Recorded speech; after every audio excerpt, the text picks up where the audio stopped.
Tim Carpenter in the studio with me. I grabbed him as he was walking out the door. Tim, some of the calls and some of the comments we're getting, what do I do if I've got a Tea Partier as my member of Congress? First of all, you don't give up. I think the biggest thing right now is just apathy and people throwing up their hands. Teabaggers can be defeated. We did that in the last election cycle. I think some of the biggest Neanderthals that were out there, whether it be Alan West in Florida, Dan Lundgren, who I know personally, ran him up and down the state of California, and Joe Walsh, who never paid his child support out in Illinois. They were all defeated. It requires those of us in our communities to get organized, to do the hard work and the heavy lifting, to get out and knock on doors, register voters, and turn them out at the polls. This is small d democracy. The reason those folks are winning is because we're abdicating. We're sitting back and allowing them to. We throw up our hands in frustration because the Democratic Party isn't responding or isn't where we want it to be. It's easy to walk away. It's another to engage. And so if you want to get rid of the T-bag, you got to get engaged. You got to roll up your sleeves. As they say, democracy is a contact sport. You got to get out there and you got to work to defeat them because they're working every day to defeat you. They're working every day to take away those programs we fought, our fathers fought for, and our grandfathers fought for, whether it be Social Security, Medicare, Medicaid. And our mothers. And our mothers, and our daughters. Yeah. And You're familiar, and our sisters. You're familiar with the Concord Project, this thing that was put together?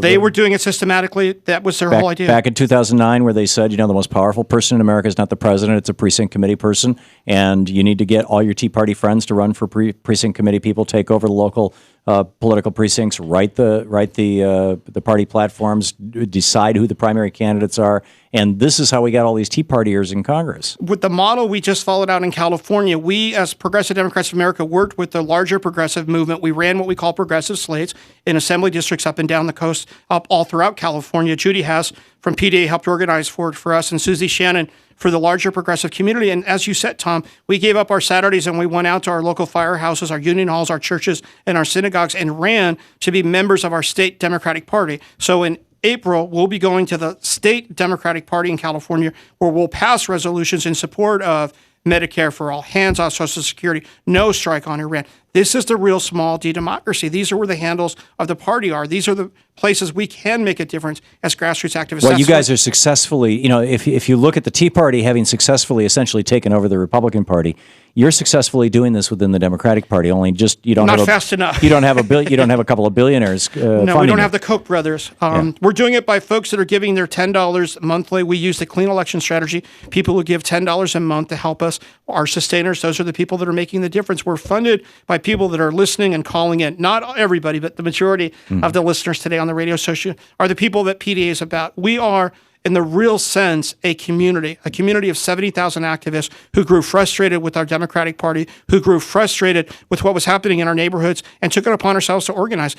Whether it be in your neighborhoods physically or getting on the phone. We organize on the phone. We do virtual organizing. The 5 key issues within PDA we organize around: ending the occupation. Tonight, we're glad to hear ending the military occupation in the Middle East. Yes, and all over. I mean, we're in the 10-year anniversary right now of Iraq, and I would argue the reason we finally ended that, and the reason tonight the president's drawing down, not fast enough, is because of that kind of work. Every month, people taking to the phones, taking to the streets to do this work. So if you can't, in your neighborhood, find like-minded people, the point I'm trying to make is you can get on the phone and be part of a virtual community that meets on the phone, 60 to 70 activists from across the country that'll connect you. Oftentimes, you feel isolated in this community. So that's your first issue is end the military occupations around the world. Redirect military spending. Healthcare is a human right. That's when we talk about Medicare and Medicaid. Number 3. Clean elections. That's a little complicated right now when you talk about overturning Citizens United, but we believe in public funding. We think that the $3.95 you pay for a Happy Meal should go towards publicly financing of elections. We should take all the special interest money out. So clean elections. We also have to make sure your ballots are cast and counted the way they are. We have to get back to paper ballots. Clean elections. Global warming, big demonstration we didn't even talk about. I'm glad you brought me back to remind people. On the 17th, we're going to have the largest demonstration probably in history right here in our nation's capital on the whole question of, well, it's centered right now around stopping tar sands, but the larger question of the environmental crisis we face, climate control. That's another one of the issues that we organize around.